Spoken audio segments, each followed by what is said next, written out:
Breaking news. Welcome to today's headlines. Send serious message to Igbos about Nnamdi Kanu. Tēñsion has top Yoruba leader.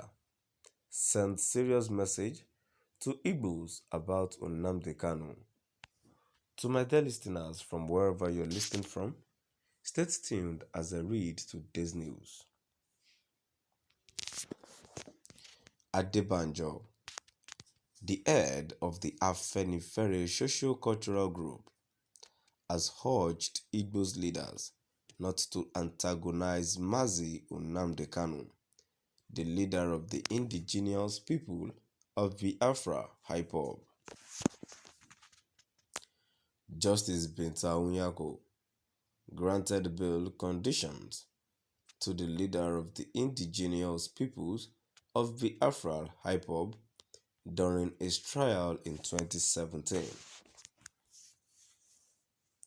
His trial was continuing in Nigeria after he was detained in Kenya in June 2021 and returned there.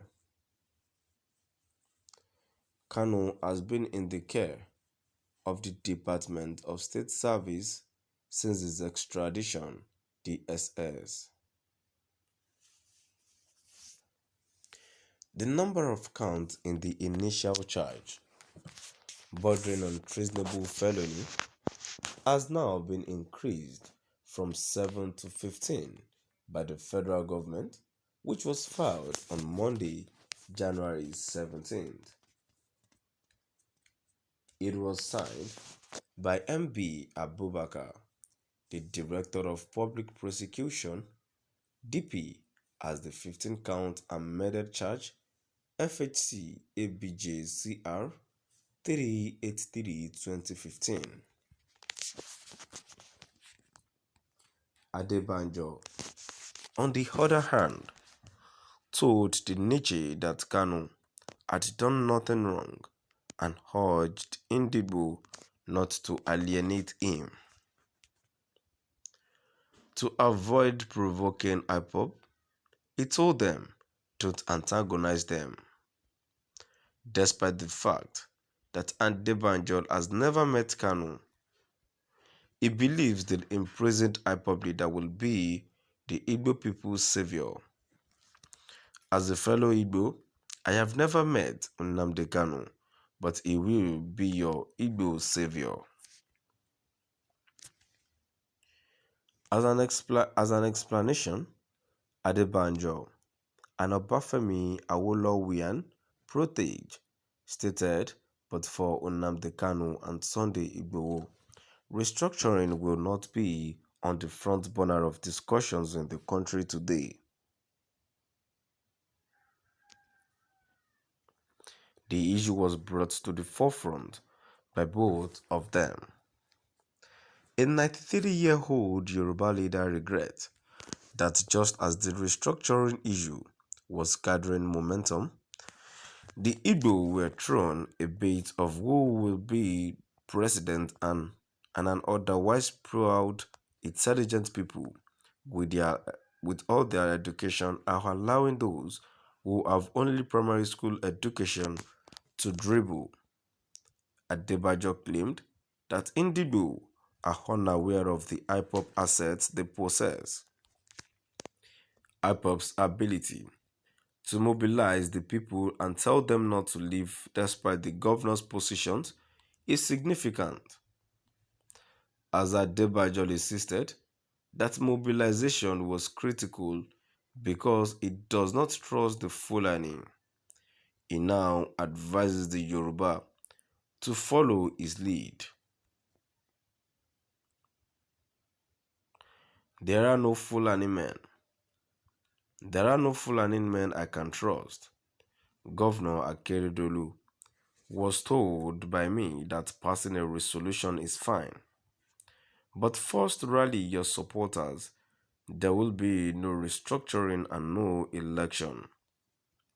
It is time to mobilize. That is where you have your best chance of success.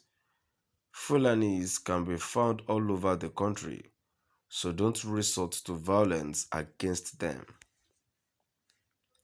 They are in both yours and mine, and they are all armed. You will be trampled by them. However, we have one weapon that we can use to defeat them, and that is civil disobedience. If we don't participate in this election, Buhari can keep going. In spite of that, I am glad they are saying it is difficult rather than impossible otherwise. It could be impossible. Slavery is the only option if you can't handle a difficult battle. Nigerian President Muhammadu Buhari should not be compelled to free Nnamdi Kanu, Adebanjo said. The first thing I thought was, oh my God, embarrassed I was. Imagine if Amechi was in charge of that delegation. Amechi was with us in the trenches when we were fighting against the colonialists. He was in charge of NCNC's youth program.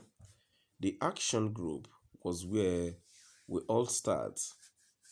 Indigbo, a Fulani reactionary, went to beg Buhari to release your people. What have you what have your people done? I ask you. Igbo leaders begged Buhari to release Nnamdi Kanu.